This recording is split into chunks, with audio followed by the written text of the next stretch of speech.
Adorul sufletelor noastre. Dumnezeu nostru în care ne crede, nu numai pentru viața aceasta care trece, ci pentru viața viitoare. Amin. Tată din ceruri, ți aducem două suflete înaintea ta. Aleluia. Două suflete care vor face un legământ cu tine. Amin. Dar știm că tu ești acela care face un legământ cu ei și tu ții legământul acesta. Că tu ești un Dumnezeu credincios. Aleluia.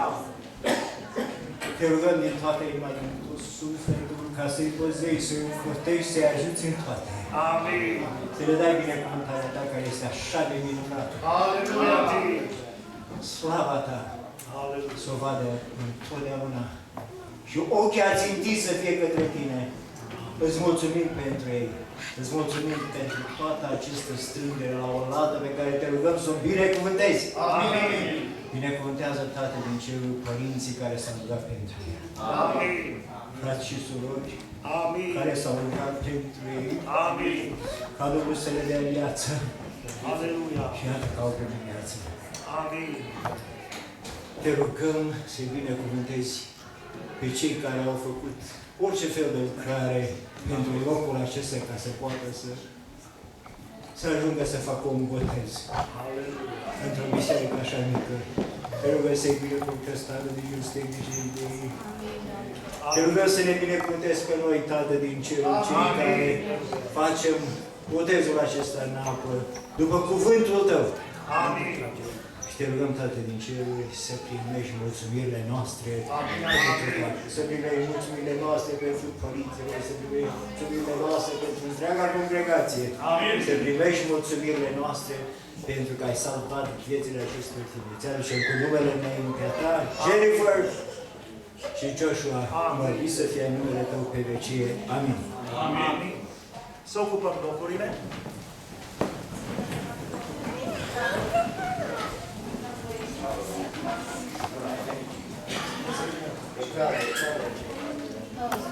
Cum e acolo?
Frați și surori, înaintea noastră, înaintea cerului, înaintea lui Dumnezeu Tatăl, înaintea Domnului Iisus Hristos și Duhului Sfânt, se află în apa botezului, declarând jurământ de credință, tânărul Joshua. Joshua, ești convins că Domnul Iisus Hristos ți-a iertat toate păcatele tale? Amin. Da. Amin. Ești convins și crezi din toată inima ta că Domnul Iisus Hristos este Fiul lui Dumnezeu? Da, cred. Până când ești hotărât ca să slujești pe Domnul Iisus Hristos, în care astăzi închei legământ în botezul în apă? Până la moarte. Domnul să te ajute la aceasta. La porunca Domnului și la cuvântul Scripturii, noi te botezăm în numele Tatălui, al Fiului și al Duhului Sfânt. Amin. Cine se botează? Cine a crezut s-a botezat? Cine crede se botează? Cine a crezut s-a botezat?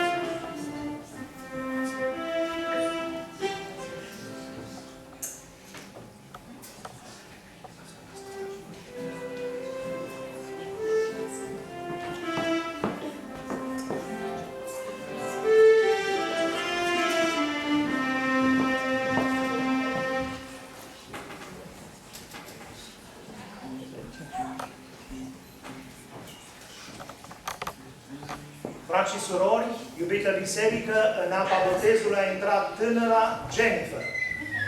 Jennifer, te întreb înaintea cerului, înaintea părinților, înaintea bisericii.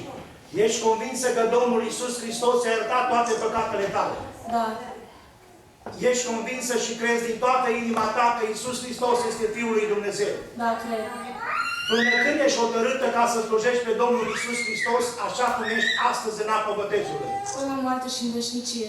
Domnul să te ajute la aceasta. Amin. La porunca Domnului și la cuvântul Scripturii, noi te botezăm astăzi. Noi te botezăm astăzi în numele Dumnezeului Tatăl, în numele Domnului Iisus Hristos și în numele Duhului Sfânt. Amin. Amin. Cine a crezut s-a botezat, cine crede se botează. Cine a crezut s-a botezat, cine crede se botează. Cine a crezut s-a botezat.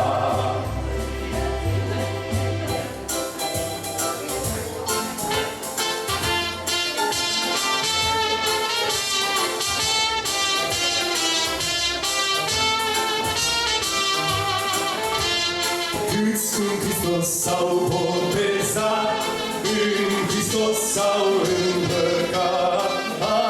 Aleluia! Câți în Hristos s-au botezat, în Hristos s-au îmbrăcat. Aleluia! Câți în Hristos s-au botezat, în Hristos s-au îmbrăcat. Aleluia!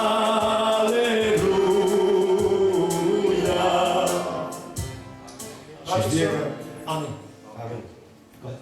fiecare la următorul botez să fie aici plin în față, să nu încapă locurile. Amin. Slăvit să fie Domnul.